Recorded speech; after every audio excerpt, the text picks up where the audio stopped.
Hi friends, welcome back to the Bible Project Daily Podcast, and we're in episode 261 of our amazing journey together through the whole Bible, chapter by chapter, verse by verse. And we're continuing together working through season 2, which is the book of Genesis, and we've been considering for these last few days Genesis chapter 25. And we'll continue with that today. And the overall title I've given to this time we're spending together in the book of Genesis is Growing Old Gracefully. Now, I mentioned last time that today I'm going to tell you how the Bible defines old age for us, and also how it actually advises us, tells us we can grow old gracefully. But to do that, we're going to take a little bit of a segue and look in the New Testament at Titus chapter 2. Now, the opening verses of Titus chapter 2 tell us this: "But as for you, speak the things which are proper for sound doctrine, that the older men may be sober, reverent, temperate, sound in faith, in love, in patience. The older women likewise, that they may be reverent in behaviour, not slanderous, not given to much wine, teachers of good things." Now, it could take someone a long time to go through all those attributes mentioned there one by one. I could, in fact, preach a sermon on those 3 verses. In fact, actually, I have done so in the past. But I wanted today just give you a little taste of what it says and what it means. So, because here we have some advice on how to live and grow old gracefully. But first of all, I think we just need to take a moment and ask, what does it mean old, as referred to in this chapter and in Genesis chapter 25? Now, the Greek word that is translated old or older here and in other verses was a word that was used in classical Greek actually to describe someone between the ages of 49 to 56. You see, they had another term for people who were actually older than that, and that's not the term being used here. So would that include you? Well, if it doesn't include you today, yet, if you're younger than that, well, just hang on, it will apply to you someday, right? This is where we should aim to be by the time we would reach what we would today probably call middle age. This is what you should be concerned about. Be sober, it tells us. Now, is that just talking about not drinking too much alcohol? Well, that's not exactly what the word is about that's being used here. This word translated sober means sober in outlook. It's about being morally alert, calm, circumspect. Temperate is a good word to describe it. A sober-minded person, as mentioned here, is someone who's not given to excess, not just in their use of wine and alcohol, but in any pleasures that are primarily of the senses. The sober-minded person is characterized by moral and spiritual depth and alertness. He or she is moderate in their outlook and their living style, balanced and steadfast. And that too should be our concern, I believe, because what I actually think here is going on is very clearly that is the will of God that's being revealed for all of us as we grow older. Don't get old and become a silly or a smutty or an irascible older person, but be mature and sensible. Now, it also tells us that we should be reverent. What does that word mean? That's a very difficult word to translate into modern English. That Greek word, well, in fact, there's no English equivalent of that word for us today. There is no one word that in any way gives the breadth of the word used here justice.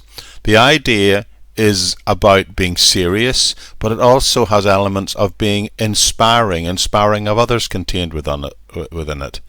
If I had to pick one word that I thought translated it, I would probably say a good way to describe it is about having an innate dignity, being dignified. It's probably the closest translation, some say, but yet it still falls short. Because you see, someone with that attitude is not only dignified, but they invite reverence and respect. And it's a word that became, in some sections of the Western Church, was adopted as a title for people who, having demonstrated this characteristic in abundance, were called into full-time ministry. And that's where we get the modern term reverend for a minister or a pastor or a vicar. But included within it, there's courtesy, an independence of thought, and humility. All of these ideas are embedded in that little word, simply translated reverent for us.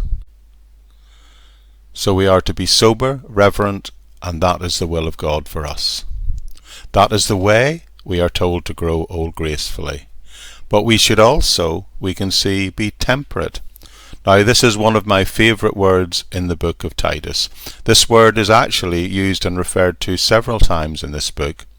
It is, within the context, it said it is required of a church elder that they have this characteristic, but here we see it mentioned for just older people in general. So it's not restricted to just leaders in the church. Excuse me. Again, it's very difficult to find one modern English word that captures all the nuances of this word. It means to be sensible, but also to be self-controlled. So in other words, this type of person curbs their sensual appetites, their desires, their impulses. This kind of person is not the sort of person who lose control or let their temper fly off the handle. When they get angry, instead they control that anger and don't let it take control of them. Now, as I get older, that's definitely the kind of man I want to be. I'm not sure whether I've made it yet or even close to it yet. Really, I'll let others be the judge of that. But is that the kind of person that you want to be? Do you want to be sane, balanced, sensible, sober-minded, maintaining self-control? Well, that's the will of God for all of us when we grow older. By the way, if you're young, it wouldn't hurt to start to think that way now, to start working on developing these virtues, because this tells us we not only should desire them, but we need to be that way as we get older. Now, there's one more characteristic I want us to consider, and this is the final word, patience. The word translated patient in the book of Titus is really a word that is used as talking about being long-suffering, but also in our long-suffering being willing to help others, maybe those who aren't that as well disposed to us, but still maintaining a good attitude towards them and a willingness to help them. You see, by aiming to develop these characteristics, we are aiming at the characteristics that are the will of God for us as we mature through life. As we get older, we are told to be sober, reverent, temperate, sound in faith and love, and this last one, patient. That is the will of God for us. So how are you doing so far in this regard? You see, the patience one is particularly important because as we get older, we may need to endure physical infirmities, disappointments, maybe even loneliness. This is a warning that we should not grow anger or bitter in older age. We should not increase our bitterness and criticism of others as we grow or our situation grow older in years. Rather, we should increase in our affection and blessing towards others and let endurance grow in us, patience grow in us, to give us a chance to live in our sense of hope that we have. So I'm simply saying to you, this is how the Bible tells us we should grow old. By remaining concerned about the will of God in our lives and developing these godly virtues that have been listed for us. Now, next time we'll jump back into the book of Genesis, and in the next episode we'll continue to look at the closing of the life of Abraham as he gets very, very old indeed. Anyway, thank you for joining me, and I hope to see you right back here very soon in the Bible Project Daily Podcast. Bye bye for now.